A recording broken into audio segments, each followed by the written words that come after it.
জুলাই গণঅভ্যুত্থানে আহতদের আজীবন চিকিৎসা সহ অন্যান্য ভাতা দেওয়ার বিষয়টি বিবেচনা করা হচ্ছে বলে জানিয়েছেন মুক্তিযুদ্ধ বিষয়ক মন্ত্রণালয়ের উপদেষ্টা ফারুকী আজম।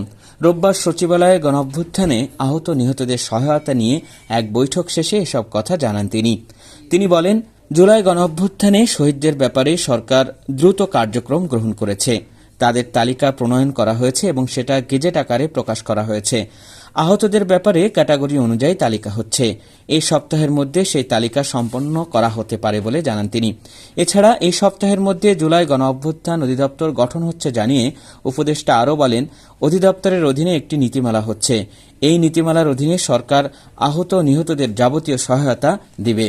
চলতি অর্থবছর নিহতদের পরিবারকে এককালীন 10 লাখ টাকার সঞ্চয়পত্র কিনে দেওয়ার পাশাপাশি আহতদের বিভিন্ন ক্যাটাগরিতে সহায়তা দেওয়া এবং তাদেরকে আজীবনের জন্য চিকিৎসা এবং অন্যান্য ভাতা দেওয়ার বিষয়টিও বিবেচনাধীন রয়েছে বলে জানান তিনি।